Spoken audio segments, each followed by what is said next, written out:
double win tonight for me. Lions lost. 49ers clinched a spot in the playoffs. Way to go, Kyle. Way to go, baby. Way to go, Ninerland. Yes, sir. Yes, sir. We'll take that. So, yeah. I ain't say it. I ain't say it. But since we talked, yeah, that's a tough loss. Tough loss. You know, Adam can hear this. We talking about later. Hey, great, but no. You know what, our guys found a way.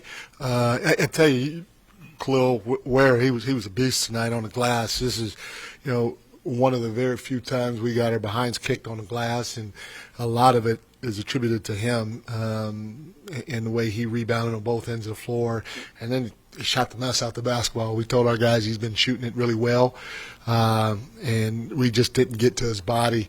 And it's a little tough because he's 7 feet. So, you know, with a guy like that, you almost got to close all the way to his chest just to try to hopefully make him put it on the floor. But you give him a lot of credit. He's worked on his ability to shoot the three, and he's 5 for 7 tonight from the floor and a monster on the glass. But our guys just, again, they found a way.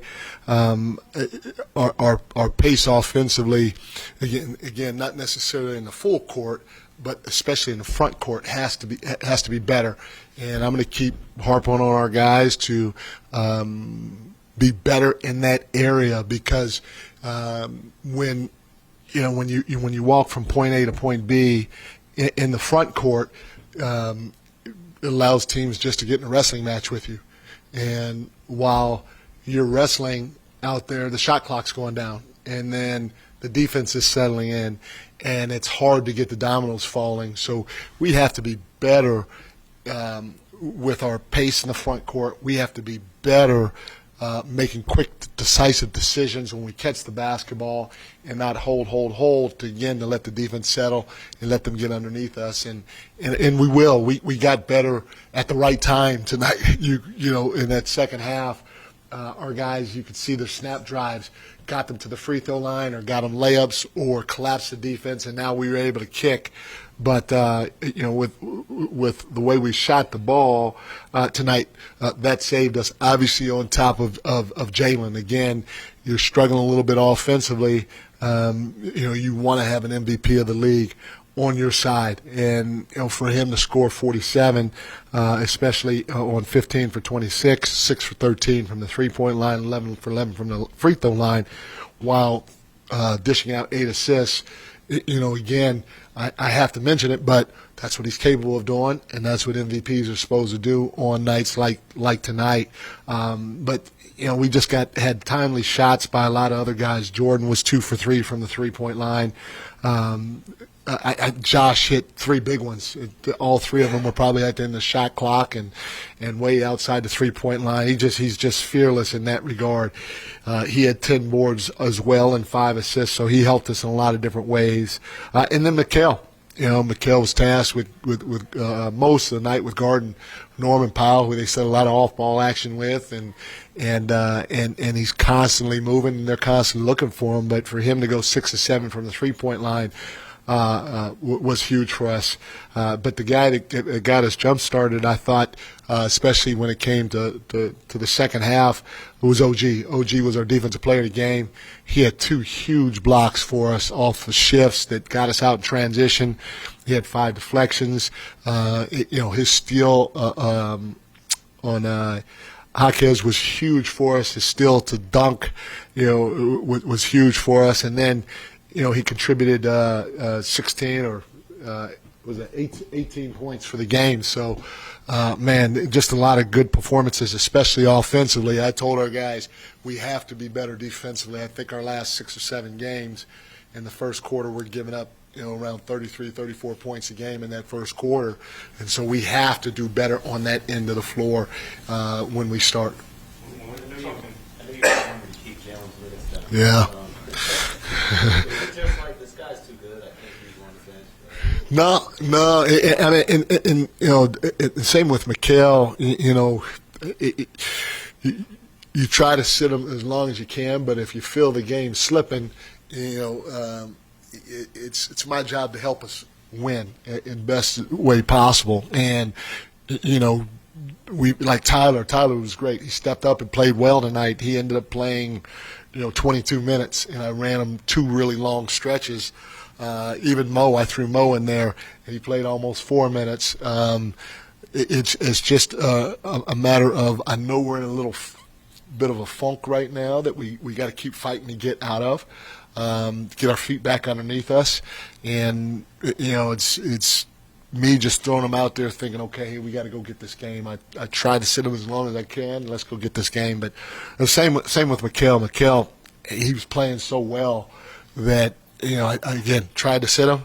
But the way he's shooting the ball, him guarding multiple people out there, 40 minutes is too much. But it's going to happen every once in a while, and hopefully I'll be able to make it up at another game. Jalen's played close to 70 minutes the last 2 games, but Yeah. he hasn't turned the ball over. Yeah. How much does just him taking care of the ball, given his usage and the attention he gets, just make the margin for error a little bit bigger for you guys and allow you guys to just not really shoot yourselves in the foot as much? Yeah, it's huge. The ball's in his hands, obviously, especially during crunch time, and he's seeing a lot of defenses. He's seeing a switch, sometimes a switch to a double team, to a fire, sometimes just a straight fire. And, if he has his back to you, sometimes they're sending that guy too. So he's seen a lot of different defenses. He's not panicking. Our team's not panicking neither, because when those defenses come, our guys have done a great job. Chris Jent has done a fantastic job of working with our group in terms of trying to get him in the right spacing. And, for the most part, every time he faces a double team, especially out on the perimeter, we're spacing the right way and we're getting an easy shot for somebody. And, again, that's what an MVP does. He makes the game easier for everybody else. But more importantly, when he hits the paint, early in the season, he was leaving his feet a couple of times, and we kept telling, hey, Jay, get down there, play off two. He's got some of the best footwork that I've seen from any guard. And so, he's really taken that to heart. When he gets to that paint, his patience with his footwork is unbelievable, and that's helping him not turn that basketball over when he gets down there and sees a lot of bodies. He's just really patient. He pivots. He's an end to his shot if he gains an advantage, or he finally finds somebody to spray it to. And so I applaud him for taking that to heart when we talked about it earlier in the season. Not a game question, but Yeah. Malcolm Bragg, is he able to sprint at this point? I think so. I know he's out there working out, and when I see him, his shirt's wet. so I think he's working hard. But I'm not. We haven't had practice, so I haven't really watched him. But I do know he's working, and they're saying he's working out with coaches. But I'm not sure what he's doing. I know you talk about the MVP with Jaylen. Yeah. When you have a night where Cat and OG in the first half are scoreless, Yep. it seems like Jaylen never does that. That he always keeps you in the game. Is that just another case today where he's going to keep you around every back? Yeah, when you talk about MVPs especially, but all-stars as well, you have to find a way to impact the game. And sometimes your shot's not going in. So how else can you do it? Well, you could try to do it defensively. You could try to do it rebounding offensively, rebounding defensively, running the floor to see if you can get an easy one. And, Jalen's constantly trying to do those things. He's trying to touch the paint and spray it. And you can see if he doesn't get the outlet, he's putting his head down and he's trying to get to the corner. When you're that type of player, just trying to constantly find different ways to impact the game, especially offensively when you can score like you can, is huge. And he's been doing that night in and night out, because he's not always going to, shoot over 50% from the floor and almost 50% from the 3-point line. All right, we're going to do 2 more. One, Coach, you mentioned the Taylor minutes. I mentioned what? I'm sorry. Taylor calling minutes. Taylor, yep, yes, sir. And hopefully sometime soon Deuce and Landry will be back. We have fought out to manage 6 worth minutes guard position rotation.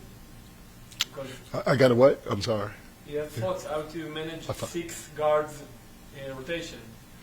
I mean, we had everybody healthy before, and obviously we did it then. But whenever they're back, that's when before that game, I put my minute sheet together, and that's what we'll do that night. But that's a good problem to have, and when I have that problem, I'll be happy. Last one here, Mark.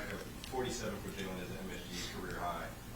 I'm not sure. Oh, really? Yeah. A lot Oh, of wow. coaches have said that they didn't necessarily see this ascent coming from him specifically when you consider where he was drafted and the starts of his career. Just when you saw Jaylen as a rookie or even in college, did you envision him becoming the player he is now? I don't watch a lot of college basketball. College football, I watch a lot of college football, but I don't watch a lot of college basketball. And so I had no clue, when he was in college. Obviously, he was a good player because they won national championship. They won 1 or 2. He won 2?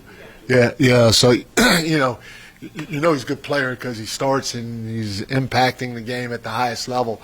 But when he was in Dallas, and he was a young fella, I knew he had a chance because we played them in the playoffs, and at his size and even as a young guy, we had some pretty good wing defenders. We put Draymond